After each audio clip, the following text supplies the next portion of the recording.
3, 2, 1.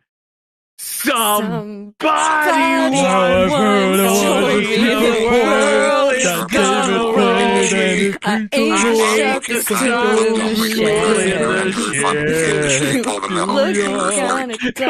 Why do I hear decades? Start coming and they don't stop coming. Feet to the rules and I hit the ground running. Swah, swah, swah, swah, swah, swah. Wow. What That's year the is only it? version of that. That's the only version I'm going to keep in the edit. And that's it. That's cold opening.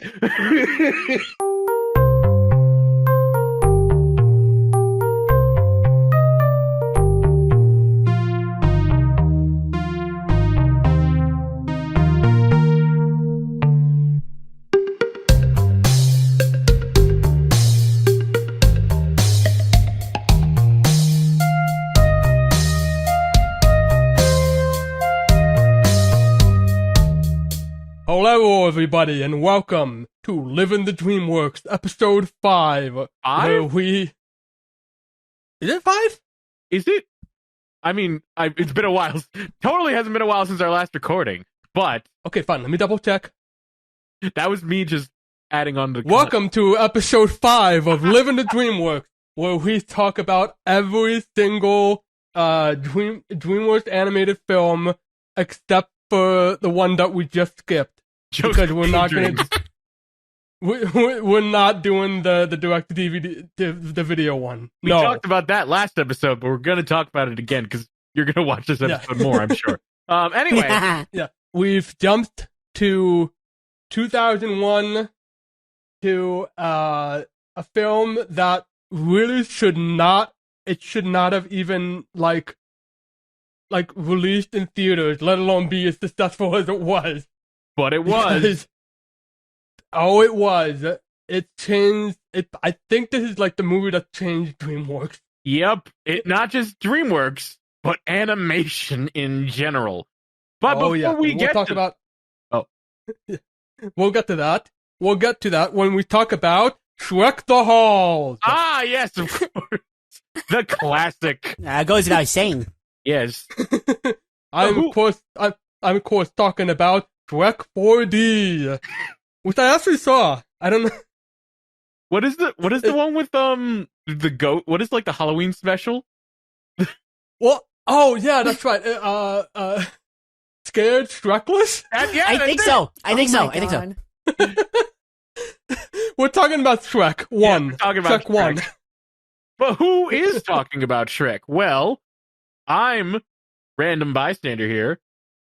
I'm the Wash. I am Claire. And I'm Gianna Luna. Hey! Yay! Our first guest of the podcast, and it's our old friend Gianna Luna. I'm so excited. Thank you guys for inviting me back for this, especially this in particular. Oh, yeah. I know I'm jumping ahead of myself, but as a super fan of musicals, I really want to know your take on this movie. Well, this is a musical. Give my takes as best I can. Well, it's a musical, but it's this kind of musical, right? I would say it's a movie with a killer soundtrack that inserts music like very intelligently and very comically. Yes. Oh yeah. We'll get to that. But why does it use the music well? Well, that's what we're here to talk about and make like 4,000 jokes and memes, I'm sure. Oh yes. Like literally, we went up to Gianna and we were like, we're doing this podcast at DreamWorks. What do you want to do? And immediately, without question, you chose Shrek. Yes. And naturally, honestly, you made the right choice, I would say. I definitely feel that I did. There was nothing quite so satisfying as writing Shrek on my to-do list and then checking it off, or Shrekking it off, if you will. We're off to a great start. We're off to a great start. I cannot believe that somebody finally made a third Shrek joke. The wait is over. Yo! Oh no. And the best part is, it had layers. Oh my god. I am so happy I'm part of this. Yeah. If I don't make some more Shrek jokes myself, I'm gonna have to start saving my ass. Okay. Yeah, I grown too. Don't worry. They just start coming and they don't stop coming. All right, now we're... Well, now that I watch Shrek, I look at DreamWorks and I think, now I'm a believer. This is going to be the entire podcast, by the way. It's going to be the whole thing. Yeah, I hope y'all are ready. We're going to get to final thoughts and it's going to be like, what do we think about the movie? I don't know. How about let's rewind a bit. Let's rewind back to, almost 21 years. Let's talk about our history with Shrek. Oh, yes, our individual history. I can't remember, because the thing is, like, 2001, I was, oh god, how old was I? I gotta do mental math. Okay, but it would have been about 7. So, I think, like, I more remember watching, like, Monsters, Inc. over Shrek, at least in the theaters. But definitely, like, the DVD. Like, that was, I don't know if any of you had, like, the Shrek DVD. Like, oh my god. It felt like Jeffrey Katzenberg himself, which, like, we gotta one-up Pixar in the DVD game, and just, like, loaded it with all these bonus features. They put in, like games in this DVD. Like, they went hog wild. And, like, they had, like, donkeys singing, like, what did he sing? I don't remember now, but like, they were all doing karaoke songs. Wait, I think you might be confusing that with the Shrek 2 DVD, because they they did that in Idol. Shrek 1 as well. Are you sure? I am sure. I am positive. Okay. Because they had Fiona singing the Madonna song, Like a Virgin. She was singing Like a Virgin. I remember now. And it had Farquaad singing Staying Alive in the Dragon's Stomach. Staying alive, staying alive. Yeah. That one I remember. And the wolf singing Who Let the Dogs Out. Yeah. But anyway, all this is to say, like, I love the DVD.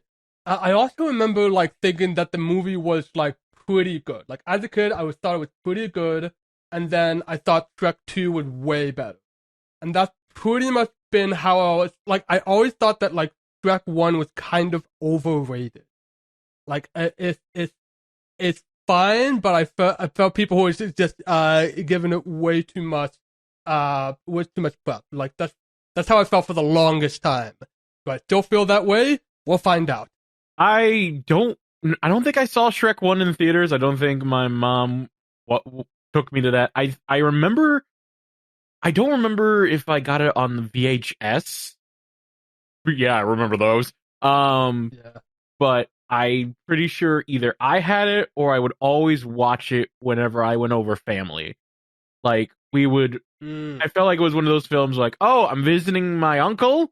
All right, time to put on Shrek for the 500th time and watch that, I guess, while we wait for dinner. I liked it, but I was the same as Wash. Thought Shrek 2 was 10 times better. But I still thought Shrek 1 was pretty decent. And then I kind of stopped paying attention to it, and then Shrek entered my life through the internet, and that's how I know it today, through all the memes and stuff. And you just heard all the jokes we made just now. Yeah. All of the layers out there. I'm sorry. But I'm not sorry. Yeah, don't be sorry for that. My experience with Shrek, it's so, like, thinking back to 2001 in general, it's like, if you ever think of memories that are so old that they kind of feel like a dream or like a different life. Yeah. It's like, thinking back to back then feels like that. I think I went to go see this movie, like, with my grandmother, and, like, my grandmother's not around anymore. Like, so it's like thinking back to, like, way back then, like, going to the movies with, like, my mom and my brother and, like, my dad and, like, my grandmother. It's like, wow, like, that happened to me, but, like, it feels, like, otherworldly. But I remember really liking Shrek, and I think it was, like, possibly the first movie I ever owned on DVD. Which is such a big deal. It's like the first DVD. Wow. I know. Yeah, I mean, we all know that I'm a sucker for a fairy tale. So I was an immediate fan. I thought the humor was good, growing up. And, the memes as I got older were certainly something. And I feel like Shrek 1 in particular is the one that I really remember the most of, that I've watched the most. I know I've seen Shrek 2, but I don't remember what even happens in it. So, like, I'm most attached to Shrek 1 of all of these, and I think it's just because it's the one I've been exposed to the most. Let me preface with what I'm about to say with, I got very good grades when I was young. I was very book smart. That was it. When I was growing up, I remember Shrek being a thing, but without my access to the internet and, frankly, just being a really stupid kid, I remember thinking, wow, Shrek, that's like Madagascar, because they both sang pop culture songs, and I much preferred Madagascar as a kid. That said, I like Shrek, I liked it, but then Madagascar came out, and, you know, why have Shrek when you can have Madagascar, right? Makes perfect sense. Of course. Then, I know, as Random and Wash were talking, I'm like, do I bring up this critic? Do I bring up this critic? Do I bring up this critic? Oh, God, Because no. a lot of what the three of us thought about Shrek growing up had to do with the unnamed critic. We'll say D. Walker. No, that's too obvious. We'll say Doug W. Yeah. That was a Simpsons reference. Anyway, very much influenced by that. And then, I mean, as I got older and I started, you know, not so, well, first of all, I realized Shrek and Madagascar have, like, nothing in common. And then I realized that I could have my own opinions. I kind of formulated my own thoughts on Shrek, which for a while was that it was pretty good. Then there was another YouTuber that I started to watch that kind of, you know, really defended the first movie as, like, yeah, it's a meme, yeah, it's good, but it's, like, amazing, actually. And I was like, huh. You know, maybe this movie is just a bit more than, you know, the funny ha-ha memes. Maybe, you know, there is, like, a really good story to be told here. And then I watched it again, and here we are. I was going to make a Shrek reference, but we've already made, like, 20. Let's just get started with the... Apparently there's a lot of behind-the-scene info, which I've done. Oh, my God. I did some digging on my own, and I'm like, oh, boy. Okay, I'm gonna bring up the only one that matters, okay? Farquaad, Michael Eisner. Yes. That's the one. That's the one. That's the one everyone knows. Yeah, because it's the most important. I mean, even like just like Duloc, like the fucking like the Mickey Mouse garden right in the center there. That's like, it's right there. There's so many anti-Disney references. This is a revenge film. It really is. I feel like with the structure of the film, I feel like the people that actually worked on the movie had a lot of respect for Disney. It's just, we know who owns DreamWorks. No, but that's the thing. I don't even think it was, like, that intentional. It's just before I ask, Gianna, do you know what we mean by that? Before we continue on. I don't. Guys, the rock I live under is very heavy. That's why I want to ask.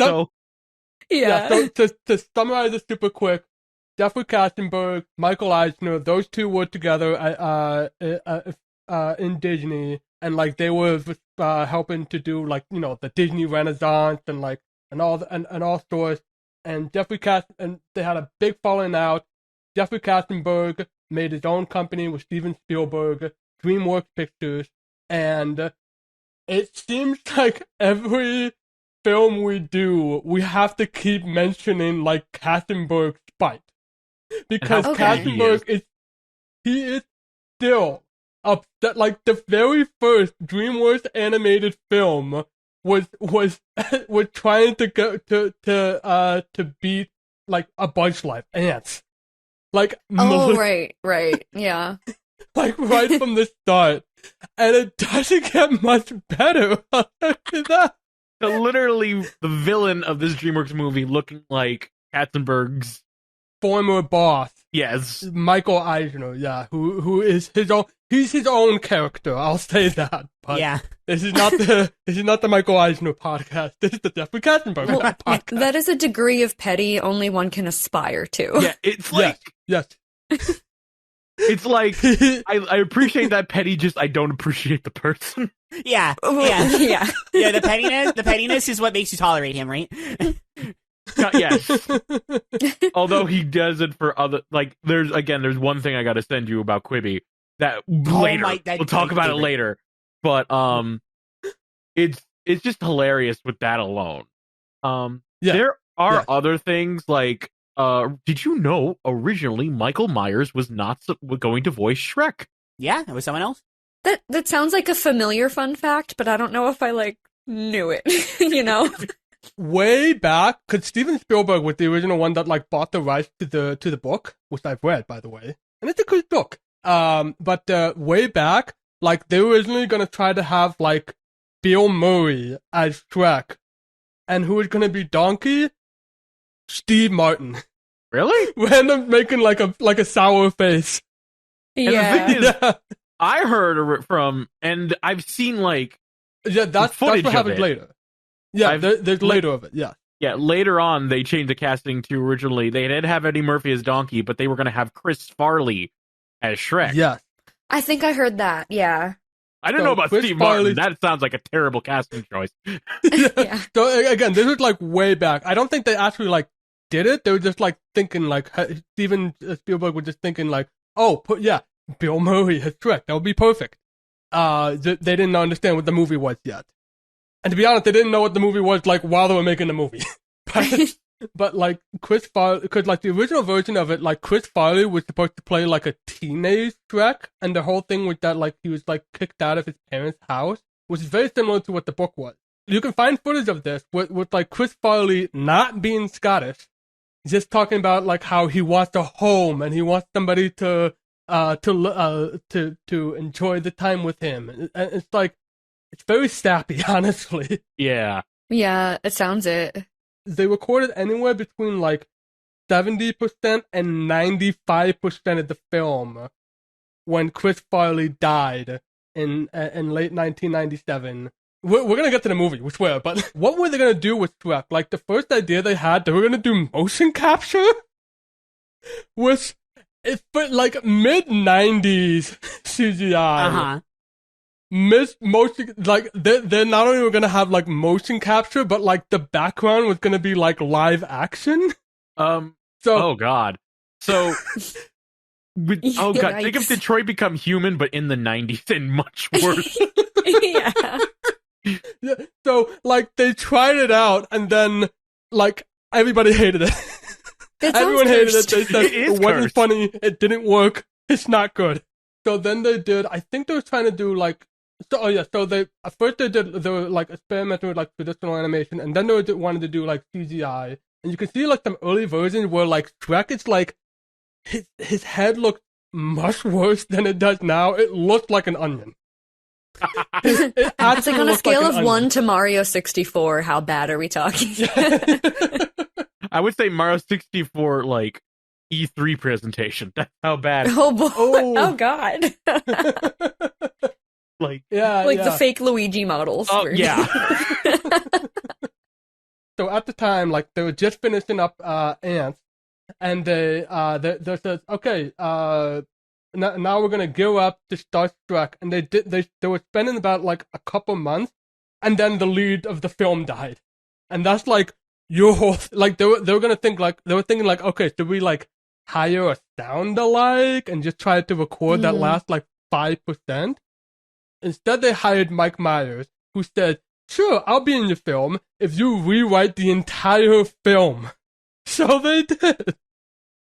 And then, while they were in the middle of, while they were recording, Mike Myers was like, you know what? This would be way funnier if I was Scottish. Let's re-record everything. Oh my goodness. Yeah. Which was like, that's like $4 to $5 million. I know Jeffrey Katzenberg like said like that extra recording cost like an extra like couple like $100 million, and I'm like, I don't believe him at all when he said that. It did cost more it's money. not $100 million, but it is like $4 to $5 million, which is not nothing. Like this, like DreamWorks was already in. We talked about it in the Chicken Run. DreamWorks was already in a bad spot. Like they really like the 2D films were not doing so hot, especially Road to El Dorado. Oh God. Yeah. But they really needed something, and they were getting very desperate, and their desperation somehow, everything clicked together to become Shrek. Yes. Which And is despite what- everything that went down, it became one of the most well-known animated movies to exist. The first one to win Best Animated Feature in the Oscars. Still a bit upset about that. Yeah, I know. It changed animation as we know it, but again, we'll get to that later. We need to talk about the film now. Yeah, let's talk about the film. Let's hurry up. So plot synopsis. Who's up for that plot synopsis? So before we started recording, Gianna was like, I gotta write up a plot synopsis because you guys are gonna ask me, and I know it. So you know what? No, we will not ask you, Gianna. Wait, no, she wrote it. I'm just kidding. I mean, I attempted to write a plot synopsis, is what we could say. I literally, I opened my eyes this morning. I'm like, I didn't write a plot synopsis. It's like, this is a Squidward meme. I've never written a plot synopsis, so you're fine. Yeah, none of us have ever written anything. Oh, if I don't know what I'm saying, it's just a rambly mess a lot of the time. So, welcome to the podcast. Yeah. Fair. So, here's my attempt at writing a plot synopsis of this iconic film. Shrek. Lord Farquaad has exiled all of the fairy tale creatures to Shrek's swamp.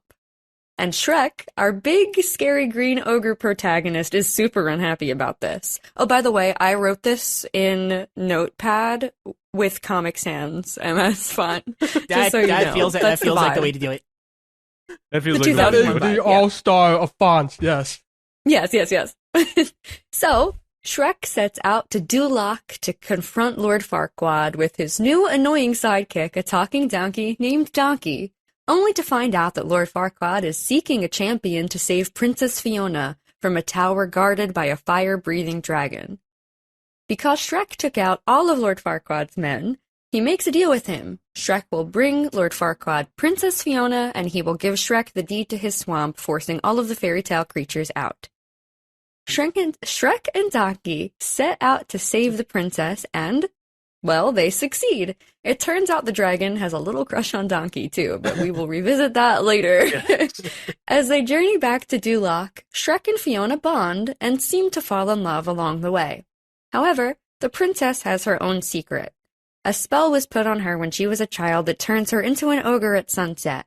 Only when she has true love's first kiss will she take the form of her lover forever.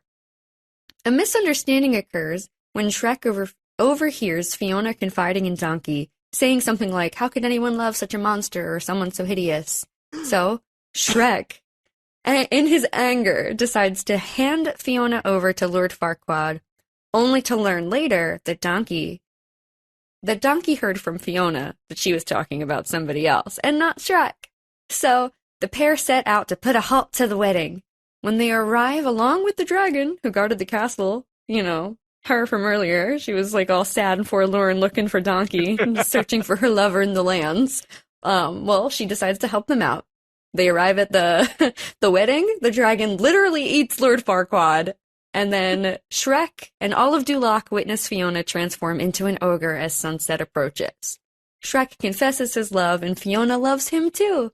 They share true love's first kiss and get married. And then I saw her face. Supposedly live happily ever after. I'm a believer. And then we're all a believer. Thank you for your book report presentation. I just want to get this on the record because this is an audio podcast.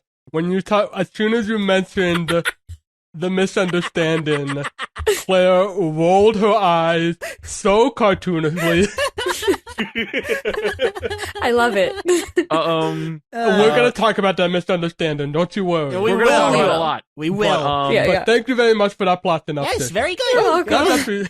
That was the most professional one ever done. Yeah. That was the most professional one. Thanks.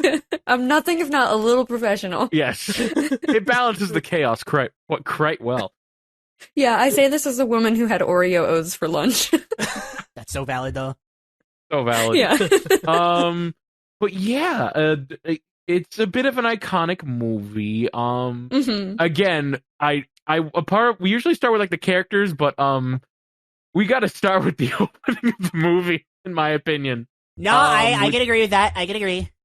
Which is this kind of sets up the tone of the whole thing. Not only does it is it expository? We see what it's literally telling the story of Fiona and what he's gonna have to do.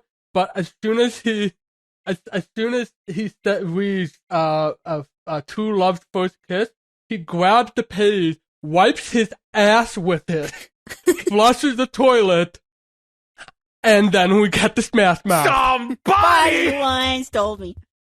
Oh man. It's like And it starts off so enchanting, and then takes a sharp left. Immediately, too. It never looks back. It crushes the expectations. Because remember, this came out like at the end of the Disney Renaissance, where like everyone was expecting animated films to be musicals, and it looked like it with the storybook and all, with the whimsical music which DreamWorks now uses for all their films. If you think about that opening. But then it just takes a hard left turn into Nope with the pop culture music of Smash Mouth. The whole song is so iconic alone. Not just because the memes, but even before the memes, it fit the opening so well of Shrek just like, yeah, this is my life. Like, when the trivia, the answer to the trivia question, what was the Smash Mouth song made for Shrek, is I'm a Believer. Because the whole star was like, it's for Mystery Men, but like everyone associated it with Shrek. Yep. It's like, it's right there. Like that's it intros your character. Well, the original I'm a Believer was by the Monkees, right? Oh, I thought it was. Yeah, that's right. It was a cover to the. Yeah, I was about to say there's. They do a lot of covers, actually. No, the original was by Donkey. Oh yes, of course. Of course. How silly of me. I love that. Actually, I really love that ending. It's a very soulful ending to the song. I really like it. Yeah. I especially like the little tribute to like Chuck Berry with him like hopping on one leg. That was very fun. So I know Random had said we got to talk about the opening number, and I mean we can talk more about it if you want, but I want to talk about the songs just in general. Yeah, because they're such a big part of the movie's identity. On the one hand, because they're integrated really well, but on the other hand, like, you can close your eyes, the songs are playing, and you can see just the seething hatred of Disney that Jeffrey Katzenberg has. Yeah, let's go through all the songs. What's the one after All-Star? Because there isn't much for a while, I think it's not Pina Colada. It's when they're at the tournament, and they're tipping over all the... Pina Colada actually happens next, then. Because... Pina Colada happens with the magic mirror. Yeah, that's prior to the tournament. Right. I forgot. It's literally just there as a throwaway the magic joke. Mirror, I was just thinking about that one. Yeah. It's literally there as just a throwaway joke, but it works. I laughed. Oh, yeah. That's still, like, the only part of the song I know. Yeah. Because of Shrek. Yeah. Because it's Shrek, exactly. Yeah. Can I just say, this movie made so many more songs more iconic than they should be. Yeah. Oh, absolutely. I mean, at my job, I hear All-Star several times a week because people are requesting it at work so much. Yeah. Yeah. I hear it at, like, the grocery store. Just, like, they play it. Yeah. We're forgetting about the, 'cause I'm all alone. And no one's there beside me. We're talking about musical, like, Donkey, that's your musical, right? Yeah, well... And this is another huge thing about the movie, is that when the pop culture songs play, they're allowed to play. But whenever Donkey goes to go into song, Shrek shouts at him to be quiet. Whenever Robin Hood and his gang go into the song, Fiona kills them. Like, Disney songs have no place in Jeffrey Katzenberg's house. I mean Shrek. And when they do actually get a song, like when the characters do get a song, like, for example, What's Up, Duloc, or as it's known in Shrek the Musical, or the Duloc song, that's done by the villains of the whole movie. So it's an artistic choice. Which, by the way, next song, the Duloc song, which is like the most shameless parody of Disney. The most shameless, like, pastiche of a Small World After All. Yes. Oh yeah. I think you can literally like sing it to Small World After All. It's a perfect place. And I loved it. I think it's I just love like the Polaroid of them in absolute shock. Yeah. and then the Polaroid prints out and it pans over to them and they're making the same face still. Wow. They're just frozen in that expression the whole time. No! Like, what did I just witness? It goes by so quick, but it's so perfect. Yeah. It doesn't overstay its welcome, and it's just so nice. After that is I don't give a damn about my reputation. During like when Shrek fights all the knights in the tournament. Very fun. Oh yeah. Bad reputation. Yeah. The chair. Give him the chair. Give him the chair. I love that so much. They went from booing him to immediately old lady shouting, "Give him the chair." I love it. Yeah, and they start liking Shrek. It's like a WWE match. Yeah. It just becomes like he just became the heel. But like people are just like yeah, this rocks. I'm trying to think of anything else. And of course, there's one song that like Random in particular has a deep connection to. You got to try a little tenderness. Chicks love that romantic crap. Oh my god, that's an old clip. That's something from like years ago. Wow. Random bystander here clip, but it's still his most popular. Thank you for dating me. Sing it. No. Sing it for us. No. Oh, wow. No. Wow, get collected. All right, fine. You twisted my arm. You got to stay hydrated, or whatever the hell it's called. Hydrated. I hate it. Thanks for embarrassing me in front of our guests. Oh, no, it's fine. You're fine. I'm kidding. We just made we made a string of Shrek jokes unapologetically. There's nothing to be embarrassed That's about on very this true. podcast episode. The actual next song, though, is I'm on My Way, I think it's called, which is when they're like traveling through the cornfield, and it's like after the onion thing. Again, we're going through the songs a lot of people don't remember. I'm on my way. Yeah. Yeah, the Proclaimers song. Yeah. It works. Yeah, I just love their song choice. It just moves the plot along. It's something, most of them, I mean, the majority of them are instantly recognizable. So people are like, hey, I'm vibing with this movie and this song right now. And I just think it was a very, all smart song choices. Yes. I'm trying to think. Even All-Star. All-Star. Like the Shrek soundtrack is one of the first like CDs I can remember owning. Like I played that so many times. Like there were even like some of the stuff that like I don't think was. I think they played like a little bit in the credits. They're not like that much, but like the Baha Men song, "Best Years of Our Lives." Yeah, I was gonna say I was looking through the Spotify and there was like Baha Men. Yeah, that's right. It's a great Baha Men song too. Maybe one of the best, but that's my opinion. That's the point. I'm trying to figure out if there's anything like in between the Proclaimers and the Hallelujah. No, there is. There's a scene. It's not the Robin Hood song, because that's the one you're gonna think of. Yeah, because that's funny. But there's a scene where I think it's like it's when Shrek and Fiona really start to bond with each other, and they're like, Yeah. my monster and me. That guy. That one. And it's just it's like all these weird cartoonish gags of like Shrek blowing up the frog to make it a balloon, and then Fiona twists the snake like a balloon animal, and it's just it's and then letting them go to like die in the atmosphere. Yeah, it's great. Always the piano. I mean, as a kid, like that always made me so uneasy, that part. And even watching it now, I'm like, I love this for them, but like I hate this. Like those animals are dead. Yeah. Oh yeah. Yeah. Like oh yeah. There's nothing good came out of that for them. And speaking of dead animals and singing, oh my god. I know exactly what you're talking about. The bird. Oh my god, the bird. It just looks like this Disney moment we've seen literally since Snow White. And then she just raised, and then all of a sudden you notice the bird just getting a little bit bigger with each how high the note gets, and then it explodes.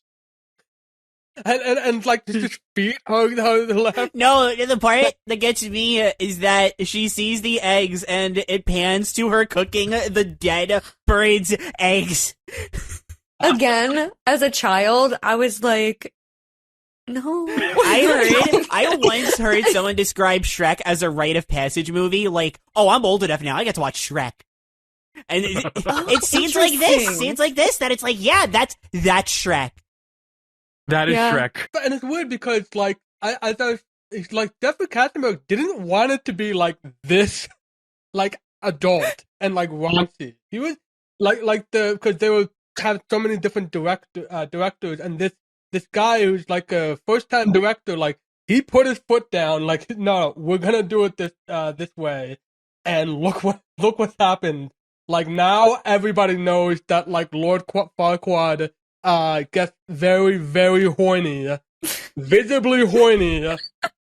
I'm not gonna... forgot about that. I mean, like, just the adult nature of the movie, there are, like, a lot of really perfect jokes that as a kid you wouldn't get, but Yes. as an adult you would. I mean, like, we all know Lord Farquaad is Lord Fuckwad, right? Yeah. Like, we've all grown up to realize that. Yeah, we get to that point eventually. And, Yes. and one of my favorite ones, because, like, I haven't watched this movie in at least, like, 10 to 12 years or so. Yeah. Oh, yeah. So they show up at Duloc, and first off, they're parked in, You Are Parked in Lancelot Murdered Me, because it's so funny to me. But, like, they're looking at, like, the palace, and it's just, like, it's really, really tall. Yeah. And, Shrek is like, do you think maybe he's compensating for something? It's like such a good over-the-head joke as a kid, because when you're a kid, it's like, oh yeah, haha, he's so short that he made his castle really big. But like, as an adult, No, it's not quite we what know it he is. means something else. Something else. Something that donkey doesn't quite understand. No, he's just Yeah. like, huh? He doesn't even say anything. He's just, He, like, repeats the joke, like, later as if he just thought of it. no, he's like, and then I think Shrek said he's overconfident something, which I think means that he's really, and then, There's also, there's so many, like saucy jokes with the magic mirror. Like, when the magic mirror is doing, like, what's it called? The dating game? It depends. Yeah. The Bachelorette. It's like yeah, the dating Yeah, game, some kind Bachelor, of- Bachelorette, something like that. Yeah. I don't remember, but it might be dating game. But like the classic, like, 60s, 70s, like, game show, and it's like there's so many jokes that, like, I just did not pick up on at all until I watched this just now. Like, Yeah. they're talking about Snow White. It's like, although she lives with 7 other men, she is not easy. It literally does like the boom. Yeah. And then not only that, but there's even, like, stuff that's not necessarily, like, saucy, but just jokes that, like, a kid would have no connection with. Like, when they both see the castle that they have to rescue Fiona from, Shrek is like, sure, it's a big place, but look at the location. Yeah. That joke made no sense to me. I didn't have to go, like, house hunting. Right. Like, that was a joke purely for the parents watching it with their kids. Yeah. But then there are other scenes where it's like, to go back to the dating game, when the mirror asks Farquaad, so which bachelorette would you like? And all the guards in the background are shouting different numbers. The one guard goes, "Number 3, sire," and he holds up 2 fingers. Yeah. Pick number 3, my lord. No, number 3, Lord. He holds up the number 2. Oh, that guy, like, when it's just not the most perfect kingdom of them all. Technically, you're not a king. Polonius. Yes. What I mean is... Okay, all right. If we're gonna talk about that scene, we have to talk about... Do you know the Muffin Man? A muffin man? The Muffin Man! The Muffin Man. I was watching this, like, waiting, hoping that, like, maybe as an adult, I'm gonna see there's something else to this. No.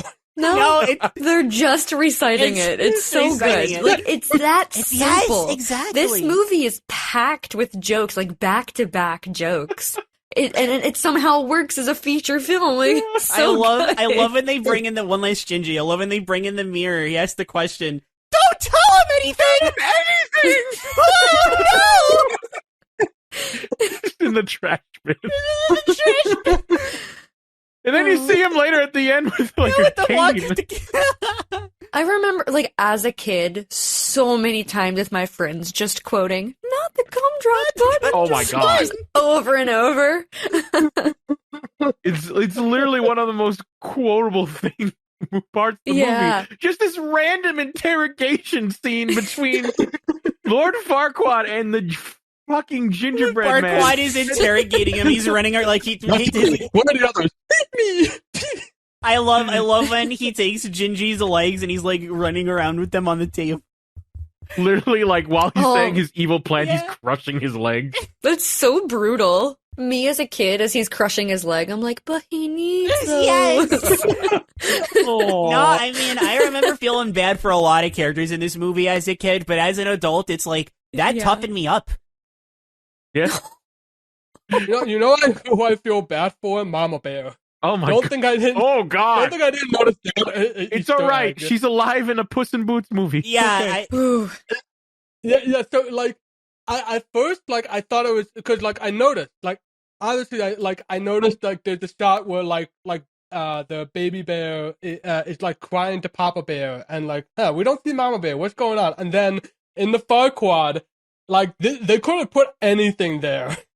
And instead, they put Mama Bear. Yeah, Mama Bear's rug. A clear shot of it, too. Jeez. Yeah. I would not be able to handle the real world if we're not for Shrek. It toughened me up. It told you that bear death exists. It told me that you could interrogate gingerbread men, and that's not the worst that it got. You can like torture them by like waterboarding them. I mean, milkboarding them. Oh my god! Literally, that's what happened. Yes. I love the thread. Like this slow motion milk. Yes, I look pretty decent for the time, actually. Yeah. Oh yeah. Like this is like really good. Like okay. So I want to talk about the animation, but genuinely, we have a half hour left. Do we want to talk about the characters? Oh my god, we haven't even talked about Shrek yet. We haven't even talked about Shrek yet. Yes. Let's talk about the actual characters in this movie. What I like most about, I think, like watching Shrek was like his like little character arc that he has, because he's just kind of like, for all intents and purposes, like a beast at the beginning of the film. And like, I mean, yes, he has feelings, but like he really does just want to be left alone. But I feel like Shrek being vulnerable and like allowing himself to like have his feelings was something I really, really loved. Like watching it as a kid, and now, of course, like it still like kind of hit those same like little heartstrings. Just watching him going through like, oh, maybe I'm better off alone. Oh, maybe I'm like falling in love, and like the fact that even like Fiona overhears that's a whole other thing. But like, yeah, no, I just liked watching him have this arc and grow and really get in touch with his emotions. So that's just like me being me, I feel like. No, that's right. That's good. Well, I mean, that conversation that Shrek and Donkey had, that was probably my favorite part of the movie. Oh, you mean with the moon? Yeah, the moon, when Donkey... Because the thing about Shrek, and I'll fully admit from stealing this from somebody, but it resonates with me so much. It's very easy to look at Shrek and say that it's a love story between Shrek and Fiona, but it is Shrek learning to open up to other people. That's what the movie is about. And it is not Fiona that gets Shrek to open up to other people. It is Shrek and other people, more specifically Donkey, which is why I love that scene so much, because that's the first time it happens. But it isn't, because it was just Fiona, then the movie would be like, oh, Shrek and Fiona and Donkey's along for the ride. But because it's so many other characters that allow Shrek to change, it honestly makes Shrek look better too. Because it's not just, I like Fiona. He legitimately feels like he's closed off to the world. Yeah. And it isn't just this one person who's helping him out. It's his journey, you know? Like Giannis said, his character arc. Mm-hmm. I love that. Yeah. I love that. And I love how Donkey gets it out of him, too. Oh, my God, it's so good. Because Donkey kind of works the slow burn on Shrek. Because at first, like, Shrek does everything he can to bring Donkey away. Like scares him. That doesn't work. Just insults him. That doesn't work. He's literally like, doesn't that bother you that I'm an ogre? And he's like, nope. Really? Really? Really? Okay, then. That's literally what he says. He goes, okay, then. Yeah, like, he's almost bewildered. And his mental wall that he builds, that's the little chip that starts the crumble that we get by the end of the film. Yeah. Though it would build itself back up because of a certain... we're not there yet. We're not going to talk about that right now. But... Even so, when like Shrek starts to open up more with Donkey, like, yes, Donkey's annoying. He talks too much. We know that. But, like, I picked up more the fact that you actually saw, like, an actual friendship between the two. Yeah. More in this one. Like, yeah, like they were bonding, making jokes. Yeah. When Fiona was talking about, oh, Lord Farquaad must be so great, and they're just laughing at each other, making jokes, it's like, they're buddies. They're friends. Yeah. It was, I mean, I wasn't like, aw, because it's Shrek. You don't really go, aw, it's Shrek. But that's another thing that I like about the movie so much. Like, it tuggles at your heartstrings and stuff, but you don't go, I mean, I guess, like, the ending, in a good way. But, like, the ending, you'll go, oh, that leading up to that, like, because the animation looks the way that it is, the humor is the way that it is, like, you're not going, but it still gets to you. And I really like that. I was watching this time around because, like, and, like, at first it wasn't helping. Like, I was always thinking, like, this is the fart joke movie. This is the fart joke. And yes, it is. But I think the biggest strength of the movie is character. Like, specifically the character interactions. Like, Shrek and Donkey, I think it's like, they complement each other, like, super well. Like, Shrek is, like, he's sarcastic. He is, he's like very, like, protective of his emotions. He's a big loner. And Donkey, he wants to have as many friends as he wants. He wears his emotions on his sleeve, and like, he will not shut the fuck up.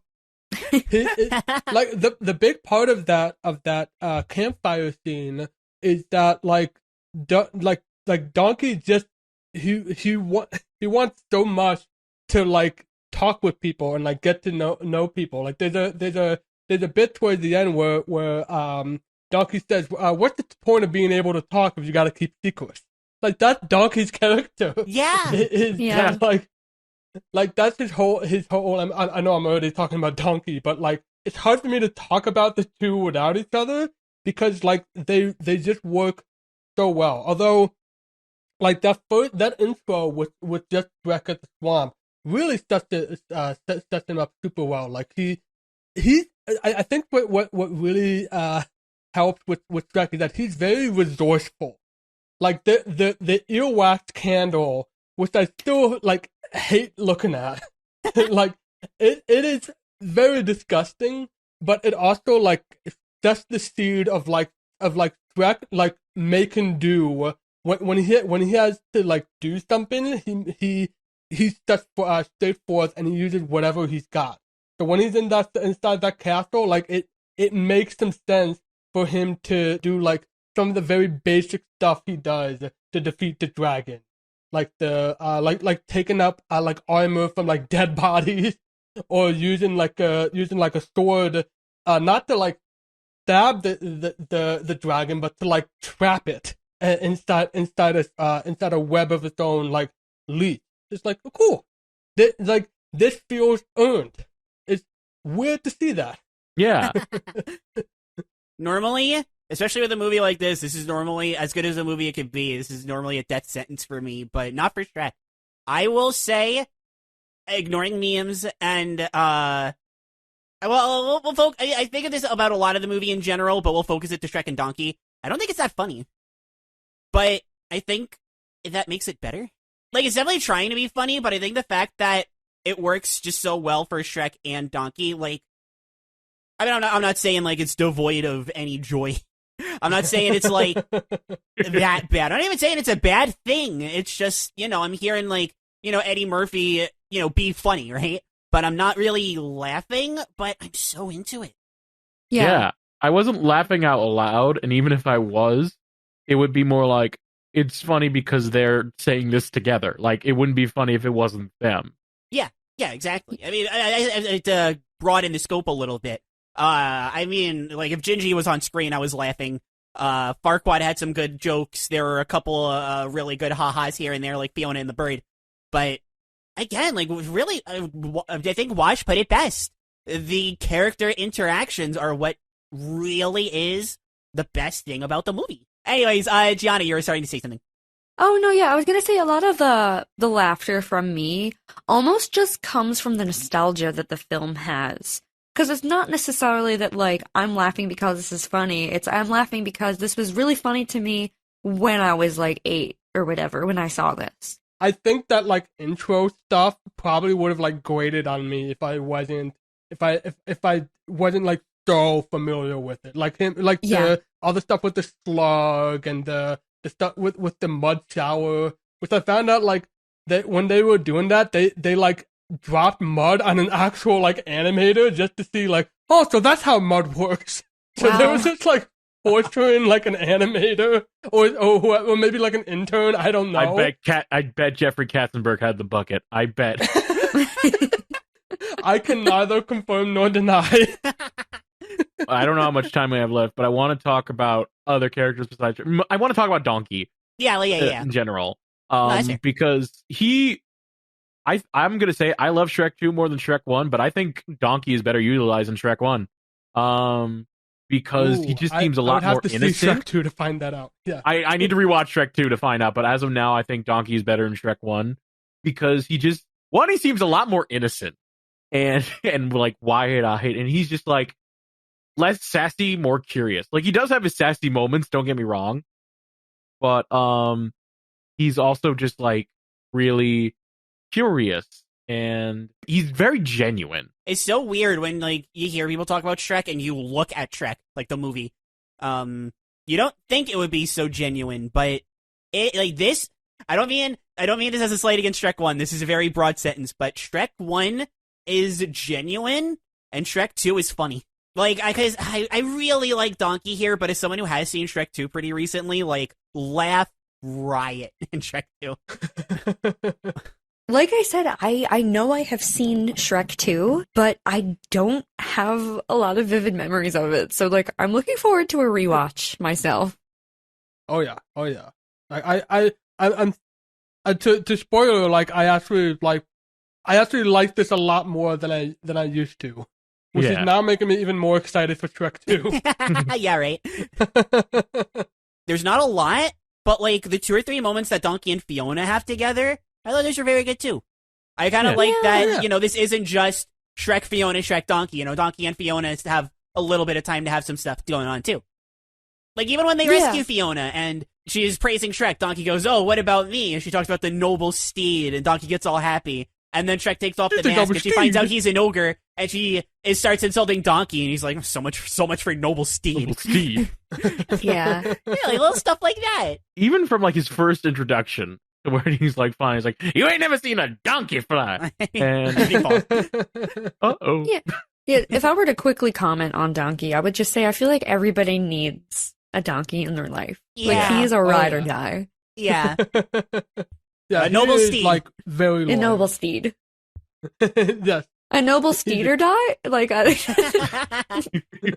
that was a or to quote, stretch. or to say how Shrek would say it, a pain in his ass. Yes. As a kid, I didn't expect donkey dragon romance to happen, but it works. Yeah. Okay, I will mention that quick because I don't have that much to say about the dragon. I've seen this movie so many times that it didn't even register to me that like the girl dragon was a twist. Yeah. Like I always just looked at that as the girl dragon. Yeah. I never made the connection. I mean, I knew it was supposed to be a twist, but like, I think that was advertised in the trailers. I Oh, will yeah, admit it to was. thinking it was a little bit weird when the misunderstanding happens and they split up and Donkey turns around and just there's the dragon. I was like, yeah, it's very much like here? For the plot. Yeah. It was a plot plop, if you will. Yeah, which I'm not gonna pretend that I like that, but unlike the misunderstanding, it's, you know, the movie's good enough to where it's like, okay, this is not good. Who cares? Yeah, I'll agree. It is like funny, comical that like the dragon is just like weeping by the river. Yeah, I guess it is set up like that too. Like it literally just cuts to the camera zooming out. Like there's no zoom, it just cuts. Yeah. Yeah, it just cut like Donkey just like startled and like the dragon's like right there. And then Donkey is just like sad and they start talking. Yep. And then the dragon eats Farquaad. Yeah, totally. Just like without like each Farquaad, and also like when Fiona like transformed, like she the energy like smashes every window except for one, and the dragon just punches that one. That was I love that so much. Can I just throw it out there that like Fiona is absolutely gorgeous? Like what the fuck? Yeah, absolutely. As both a human and an ogre, like legit. Yeah. There's no wonder that like you can like look it up. You can find like wedding photos of couples dressed as Shrek and Fiona. Yeah. Oh, Like in green painting and everything. That is a choice. It's a choice that I support, though. Yeah. I support it. Not for me. Oh, yeah, no. Not for me, but I support it. I'm a believer, but not for that for me personally. Yeah, I'm a believer, but not hallelujah.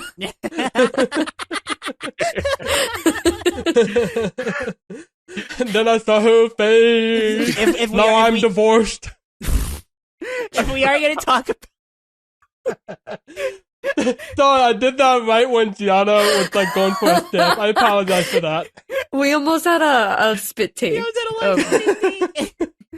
Seltzer. Okay, let's bring it back down to earth. No Shrek reference, just down to earth. Just down to Fiona. Yeah, so if we're gonna talk about Fiona, this ties into Fiona. I guess Shrek a little bit as well, but mostly Fiona. I want to talk about the best bit of anti-Disney this movie has, and that is the moral. How Fiona is constantly told that she is ugly as an ogre because she's not conventionally beautiful. Then she kisses Shrek, her true love. She turns into an ogre. She says, I'm supposed to be beautiful. Shrek says, you are.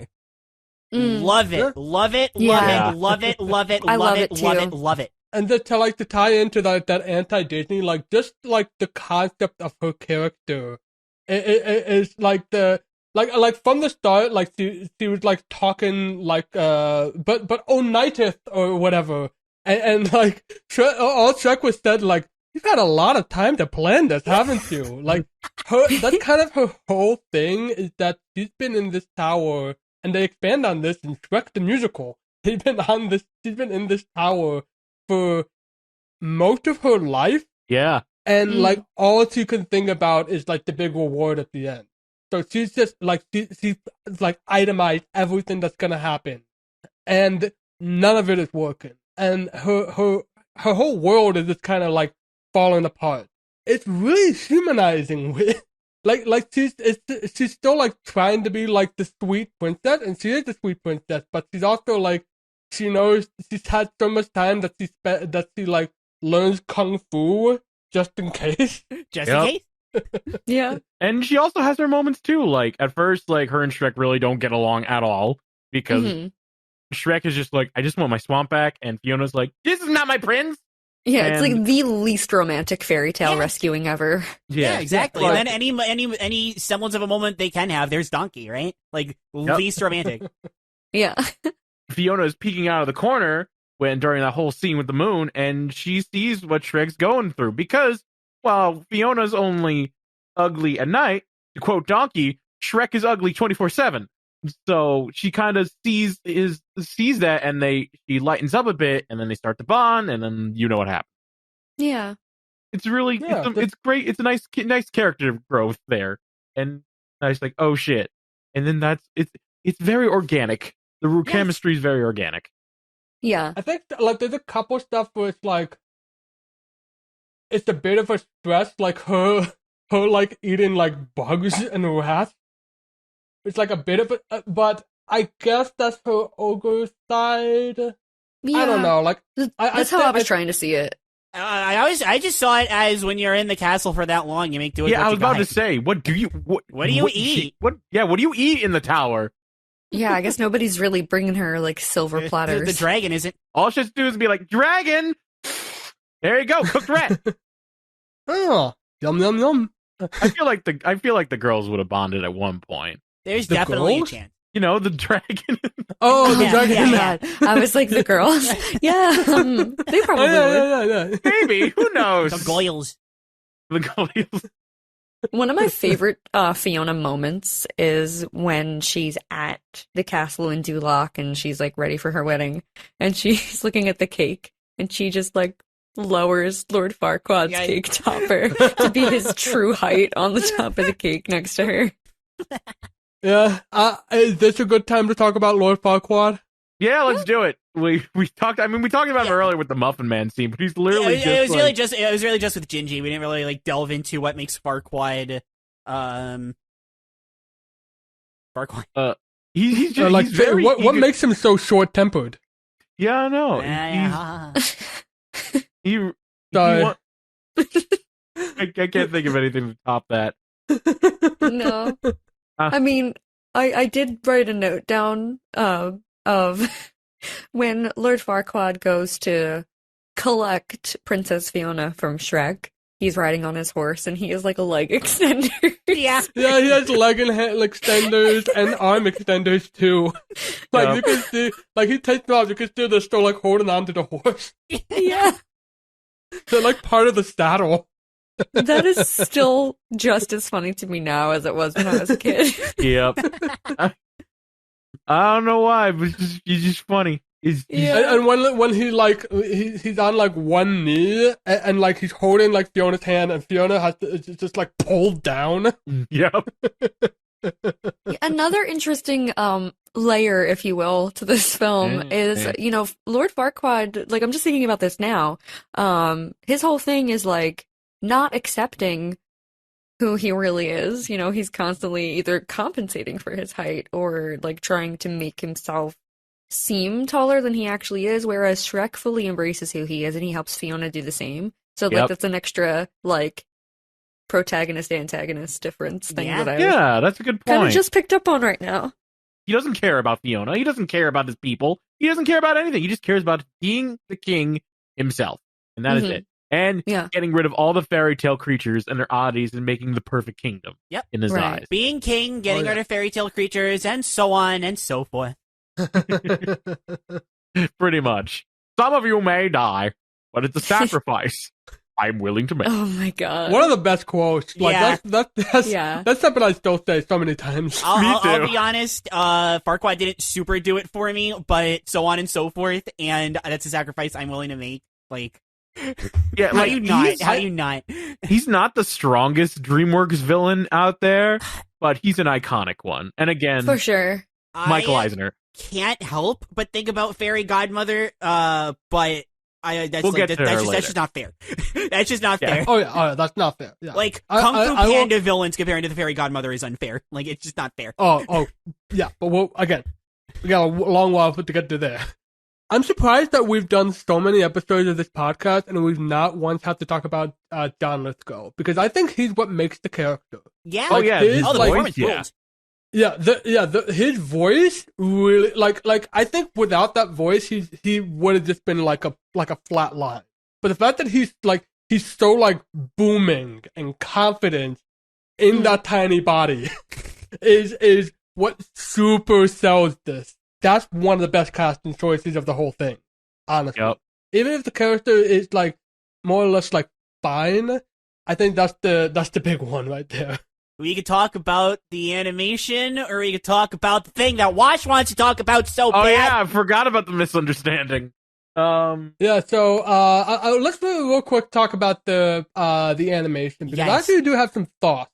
I think the animation, I say this in the nicest way possible. Trust me, this is a compliment. This is one ugly movie. Yes, I was gonna say. I think they were leaning a little too hard. Like apparently, this was almost gonna look even more like hyper realistic, and they had to dial it down. I still think they needed to dial it down because it would take some time for them to really soften up the designs. Because like the main four characters, I think it more or less works. It's the like all the other human characters where you can tell like, ooh, that needed some time. Yeah. They needed some time and some extra time in the oven because like, I would say like most of the fairy tale creatures didn't bother me that much with animation. Like Gingy looked great. Pinocchio, who we didn't mention, but it's hilarious. Yeah. Well, Pinocchio looks like the same. He looks the same in like Push and the new Push and Boost. Like he hasn't changed in like Spoilers, 20 years. he makes a cameo. Sorry about that, Gianna. Oh, It's all good. Yeah. I think the fairy tale creatures, like, they were probably easier to like animate because they're not human. Humans are hard to animate. Yeah. Especially in like the late 90s when this was being developed. Yeah. Like This was pre-Incredibles. They put everything. This was pre-Incredibles. Yeah, like especially for its time, like this was like startling to see. It still needed some time. I still think of it as complimentary just because of the kind of movie that like it's even if it winds up like unintentionally being complimentary because of the movie it's trying to be on the outside, ugly and disgusting like Shrek, but you know, just show a little bit of love. Yeah. And then you can see it for what it truly is. Ugly. Yep. Gotta show a little tenderness. Yeah. Yeah. But I think it works. Critics love that romantic animation. I think there's some stuff like I don't need to see Shrek's pores. Oh my god. I think that's like Shrek's pores are like those like I don't know what like the medical term for it, but like the thing like in the corner of the eyes, like that always like creeped me out. Like this how it's just fleshy. It's like it's also fleshy. I'll make a defense though. Facial expressions in this movie are iconic. Oh, Like, Absolutely. legit. Yeah. I'll give you one example, and it's going to transition to the misunderstanding. All throughout that whole scene when Farquaad is talking to Fiona, you see Shrek's facial expressions from when he hears Fiona talk about no, it doesn't. You see him upset till when she goes no to the wedding, and he looks like what? Hopeful almost. It like, and that's just that one scene. All throughout the movie, Shrek's facial expressions are golden, and so is Donkey's too. I absolutely agree. They took the same engine that they had for like Ants and like souped it up. Like it's not only like you said, there's so much subtlety. There's so much great like it's like actor studio quality of really well beat. Really good like beats in when they like transition to and from and like what especially Shrek, who's like his whole thing is that he's not being honest about his emotions, so you kind of gotta sell it super well. And like I said, for the four characters, I think they did like it really sells it. Like they really went all out in the facial animation. All right, Wash, you want to talk about it now? Because you mentioned it like 5 times. Yeah, Wash.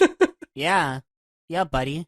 So, if there's one thing that doesn't work for this movie, it's unfortunately a thing that lasts about like 5, maybe 10 minutes of the movie, is just not willing to listen to each other.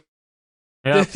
It's very cliched, and unfortunately, like they don't do anything interesting with it. That's the worst thing about it. It's just not interesting. Yeah, we're talking about the misunderstanding where like Shrek overhears. Shrek listens through the door and she hears Fiona says, "Who could love a horrible, ugly beast?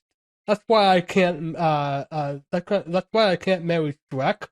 And it's like, and then like the next morning, there's just like, "You heard what I said? Every word." Like, this is so uninteresting. This is so boring. Like it's bad that we've seen. All right, so I'm gonna. Yeah, I don't like. Yeah, the scene that part is contrived. There is only one thing that's more uninteresting than the misunderstanding. The timer. Anyways, back to you, Grumpy. We can talk about the misunderstanding. It's fine. I just wanted to get the timer. Yeah. I'm glad you did that. Thank you. I was just gonna say, like, yeah, that scene's annoying. That scene, I was like, oh, come on! Even to this day. And I hate that they do cliches like that. Even now, I still see that It's cliche. so frustrating because the movie does such a good job of taking things that are, like, littered everywhere and putting such good spins on them. There's 2 things about the misunderstanding that I do like. It's not the actual misunderstanding. It's One, I like the song that they choose for the whole moping doping part. Hallelujah is magnificent. Oh, yeah. Again, Shrek, if there is anything you can say about Shrek, they're very smart about the songs. Yes. Mm-hmm. If it took a bad misunderstanding scene to get me introduced to that wonderful song, so be it. Fine. I like it. It works, and it's a nice song. I also like the confrontation between Shrek and Donkey afterwards. Yes, I agree. I was actually a little bit more on board, mostly because people were talking to each other. Yes. Again, I said it earlier, like, the movie, like, kind of sinks when people don't talk to each other. Like, it's the character interactions that really getting to me with this film. Like, it was really, like warming my heart a bit. Like, I just like these people. I like these people talking to each other. The angry, like, confrontation they have, like, it fits for both of these characters. Like Donkey is, as usual, like, he's opening up, and he's talking about Shrek being, like, shitty, and they have a conversation, and it's fine, great. It's something Fiona and Shrek should have done, but you know what? You can't have a high stake plot, I guess. Well, in fairness, it's like I said before. If it was, Shrek Fiona, sure, but this is more than Shrek Fiona. This is also Shrek and Donkey, and they need to have their moment too. Yeah. Gianna, what do you think? I come from a place where sometimes the miscommunication trope has a time and place, but it depends to, like, what degree. Because, I mean, I'm also coming up from the realm of shoujo anime where it's, like, blown out of proportion. And it's the thing goes on for episodes. God. And it's like, y'all just gotta sit down. Yeah. The whole second season of Kimi ni Teroke is its own thing, but we don't have to get into it right now.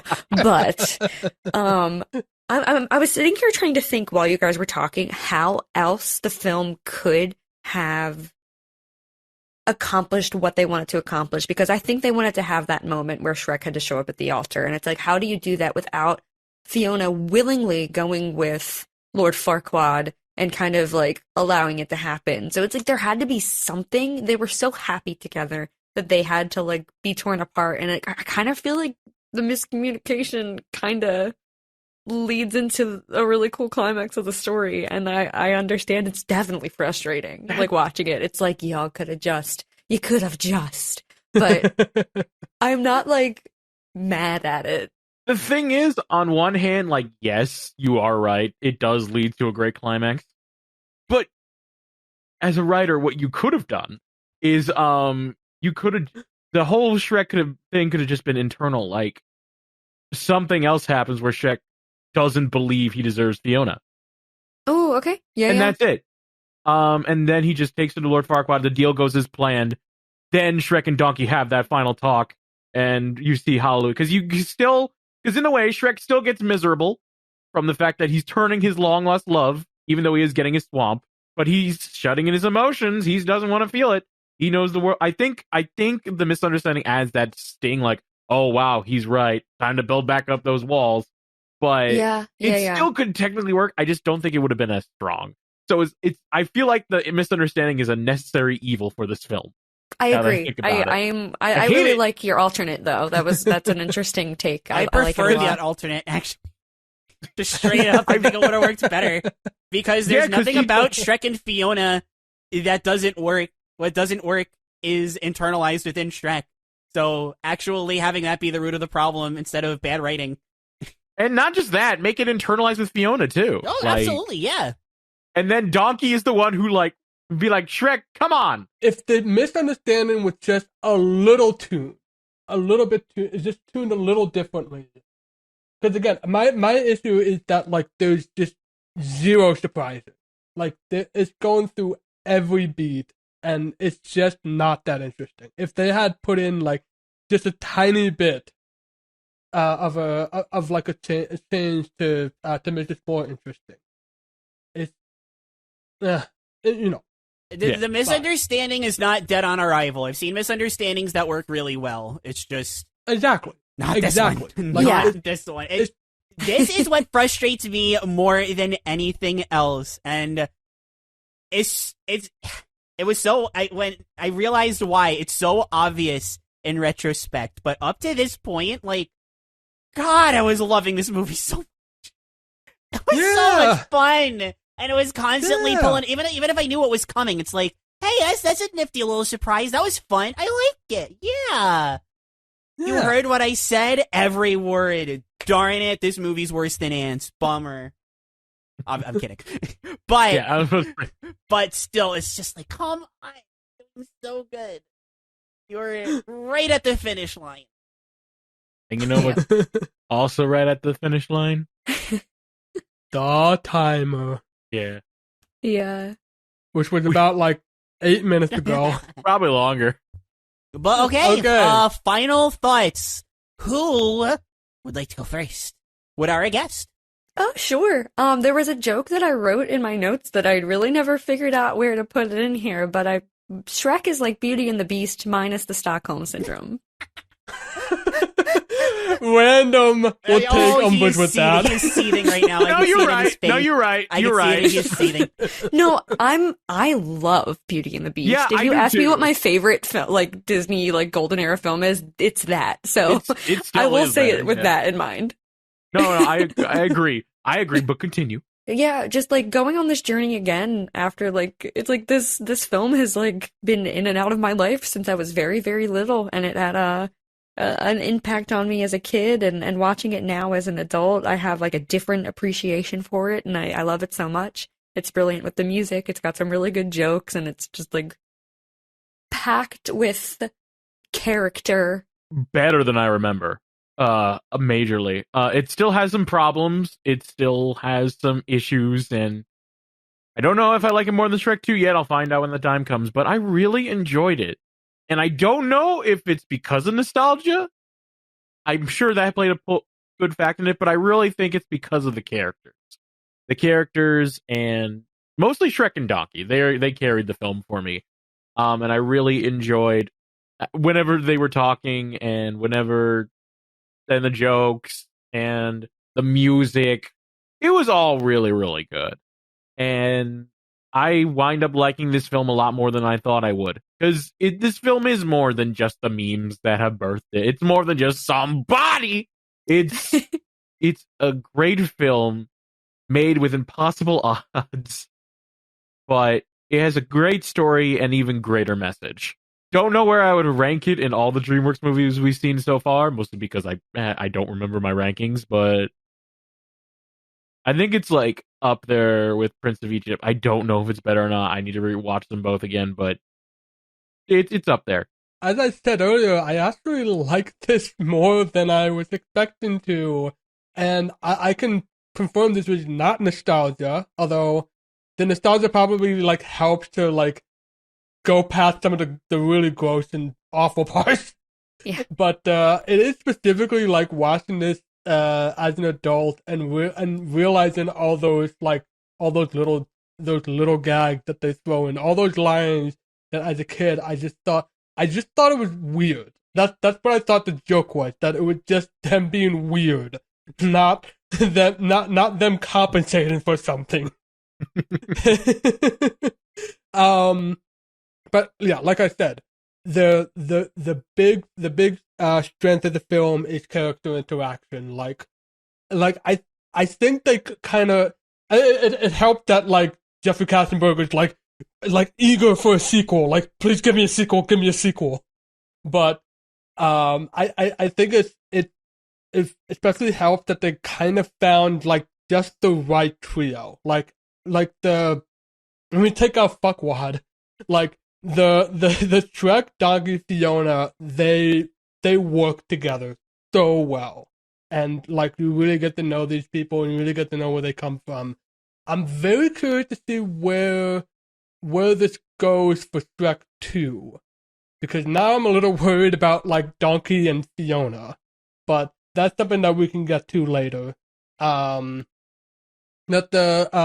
from that, this was a lot better than I expected. I think I also forgot what my ranking was, but I will probably put this just underneath Prince of Egypt. It needed a better misunderstanding or a different scene, but it's just a little bit better script. considering what we got and considering like some of the footage that I've seen of the old version of this script, it's pretty darn good. I'll give it props. I'll give it props. That'll do, Donkey. That'll do. Aw. I was waiting for someone to say that. Yeah. All right, Claire.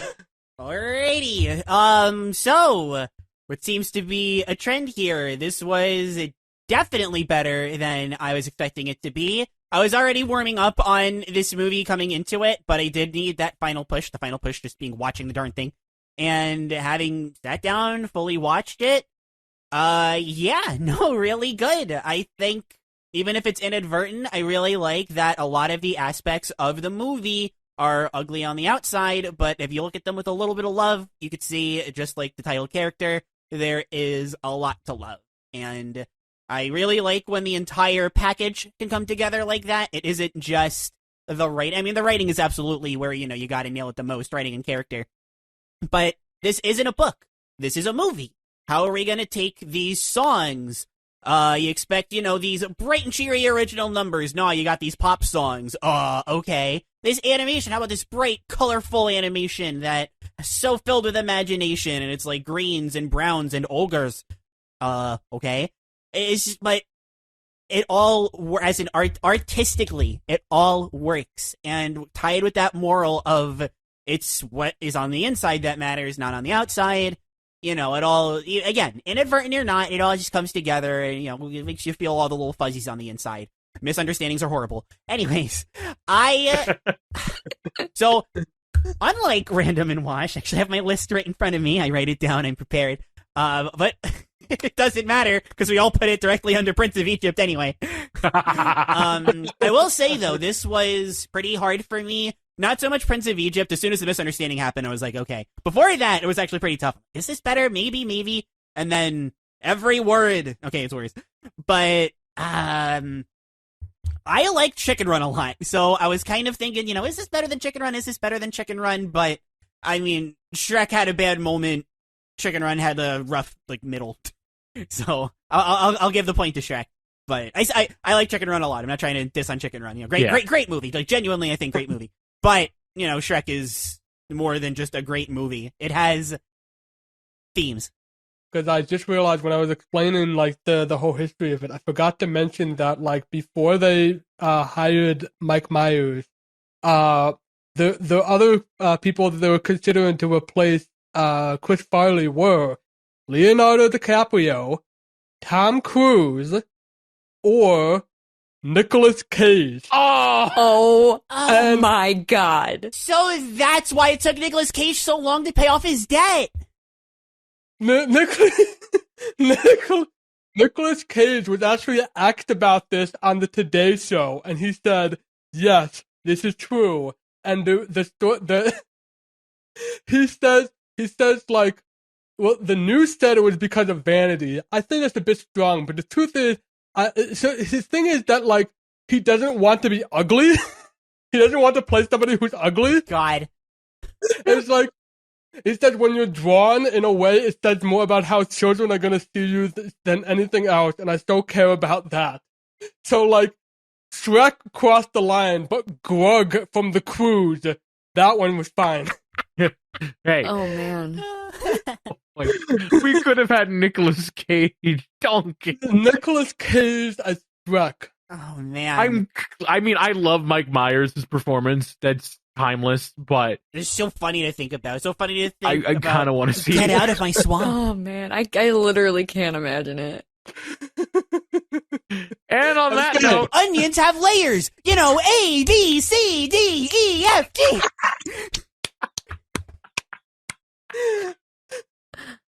Primo right there. With that, I think we've done it. I already forgot to check what the next one. Oh, I know what the next one is. Okay. I just remembered what the next one is. Oh, God. Spirit Stallion of the Cinnamon. Next up, we got a horse movie. The horse movie. The horse movie. First off, let's thank our wonderful guest, Gianna Luna, for coming here. Thank you. Always, it was a pleasure. Always. Oh, this was so fun. Thank you guys so much. Thank you. Where could we find your content? Because you have made quite some significant new content since we've last worked together in a podcast. Yeah, like 5 years Yeah, ago. Speaking of podcasts, actually. Yes, I am a co-host of the Shoujo Sunday podcast, and that's Sunday like ice cream Sunday, where me and Chica Supreme review shoujo anime and shoujo adjacent properties using like ice cream puns for our segments and stuff. But we're on a bi-weekly schedule right now, and we are currentry reviewing Ouran High School Host I am Club, which so I'm excited so to listen to about. those. I love Ouran so much. Oh, I hope you like it. It's Ouran. Where can people find this? Yeah, so you can find us at Shoujo Sunday across all socials, and Shoujo Sunday podcast is streaming on all podcast available networks and streaming boys out there. I listened to the Silent Voice episode. It was great. Thank you. That's still, I think, today, like, my most proud analysis of something. Ooh, I'm very curious now. I really love that film. Yeah. It's a good film. Oh yeah, we all love Silent Voice. One that, yeah, we even covered it on this podcast. Wash! And speaking of this podcast, Wash! Wash. If you like what you listen to, you can subscribe to our YouTube channel, youtube.com/WRK podcast, where we put this out in video form eventually. And also we have it in audio form at wrk.simplecast.com, wherever else you may get your podcast. Or you can follow us on Twitter, pending whatever Elon Musk does to the website at WRK Podcast. We'll let you know when the next episode comes out. So with that, I love how Twitter's fate is in the description now. Yeah. It's just up in the air. It's just we don't know what's gonna happen. Like, I'm gonna tell you, we recorded this in March. It might be on fire by now. We don't know. It's already on fire. Yeah. Like literally on fire. Like my computer monitor is just flames. But with that, I'm the muffin. The muffin. I'm the muffin. The muffin. I am also the muffin. I'm married to the Muffin Man. I'm bluffing with my muffin. And with that, this episode is all ogre now. Layers. Oh God. Donkey!